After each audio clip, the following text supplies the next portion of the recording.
Okay, thanks for watching. This is Stampscaping 101, and I'm kind of focusing some new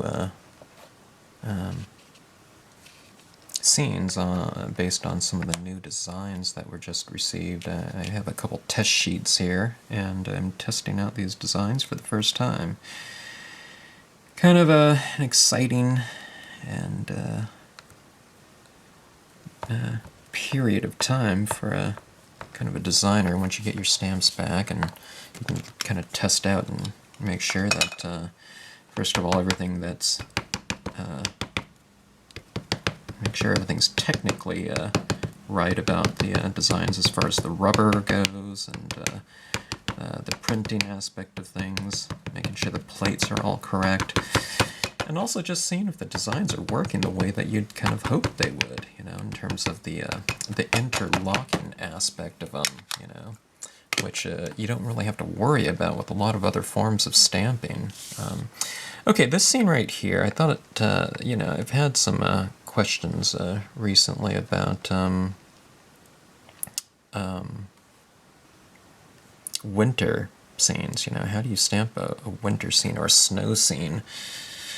And I thought, well, you know, I have some kind of snow imagery here. You don't have to have kind of these snow-based designs to do some winter imagery, but I might as well do it.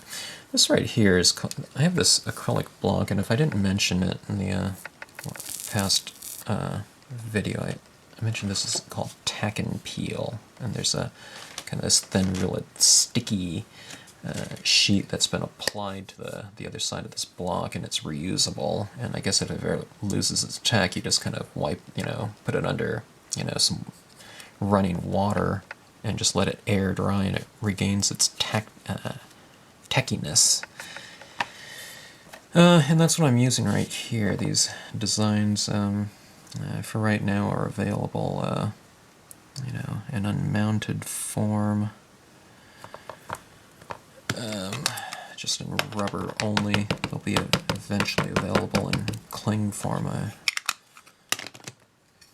but not right now. Okay, this is, I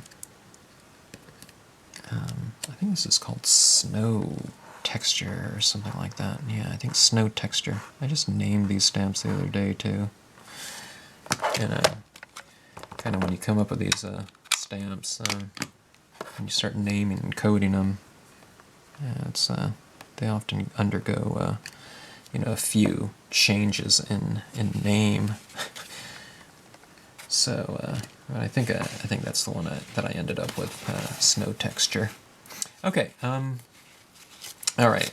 Now a lot of times in scenes that I'm doing, I don't have to do any careful masking, but in this case right here, I'm going to stamp something behind this covered bridge, and I don't know, it'd probably be a good idea. This is one of those cases where maybe cutting out like a little post-it note mask and, you know, covering it up would be a good idea, but just for the sake of kind of expediting the process right here,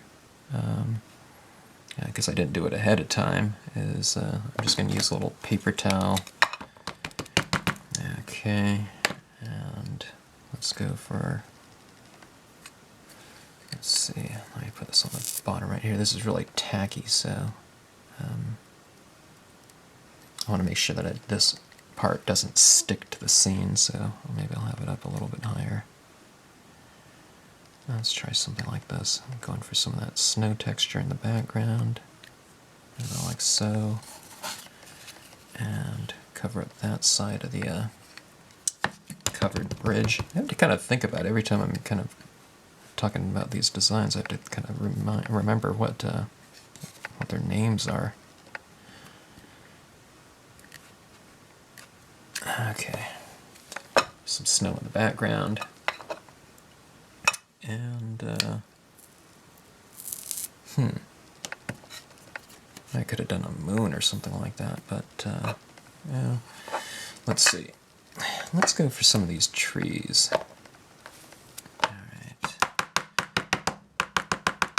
Pine row, an existing stamp from the line. Let's mask off some of that snow right there. Do some trees in the background.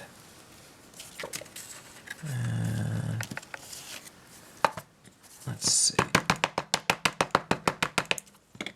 How about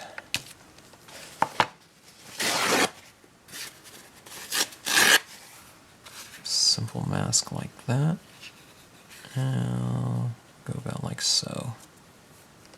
Kind of under mask a little bit too, so that you don't have these trees kind of floating up in space.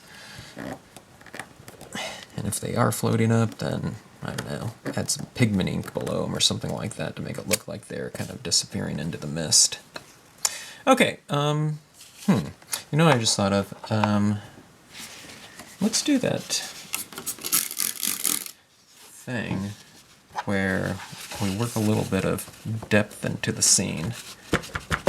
And I'm just having a scene right here, like a kind of winterish feel to it, where I'm using some trees in blue to represent a little distance. And let's go with this one.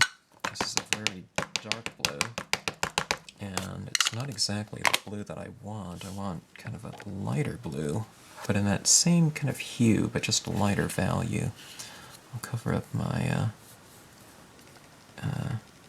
covered bridge, and let's put a little bit of mist, speaking of that, at the bottom of these trees. So I've wiped off some of the ink. So I've stamped it off once, and I've wiped off some of the ink off the bottom, so hopefully you'll get a nice little transition of value where it's darker and a little bit lighter there. All right. And how about one more time? Stamp it out. Oops! Alright. Wrong color, right? Alright. Here's the blue. Let's see if I can get this right this time. Wipe off the bottom. And let's have some trees kind of further off in the distance. Yeah, something like that. Alright. Okay, now, before this camera shuts down on me again, I gotta get moving here. Alright, let's go through a transition of blues. I'm gonna start off with some very light blue and work darker. Now, I'm going to be coloring quite a bit of this scene. I can almost just cover this entire thing with this light blue, because what I want to do is I want to add in, you don't have to do this on all your scenes, but maybe in a wintry type of scene, we can add some falling snow. Okay, and I'll show you what I mean by that when we get to it.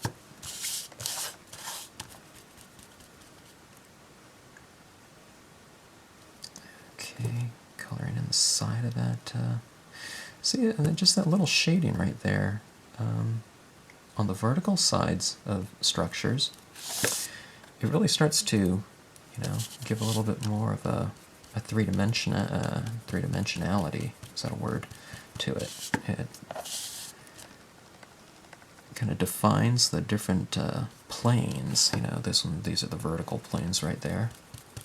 And the top plane are the sloping planes of the rooftop. That's where the light is coming from above. Okay. Alright, now, I'm going to put some of this light blue here and there. Okay. And why not leave, kind of the white of the paper, because snow is much more reflective than kind of soil or foliage. So if it is kind of even something that's kind of later at night or something like that, it would be reflecting that light from the moon that much more. I will put some tone around the edge because we're still doing kind of a scene, kind of trying to create a world. Yeah,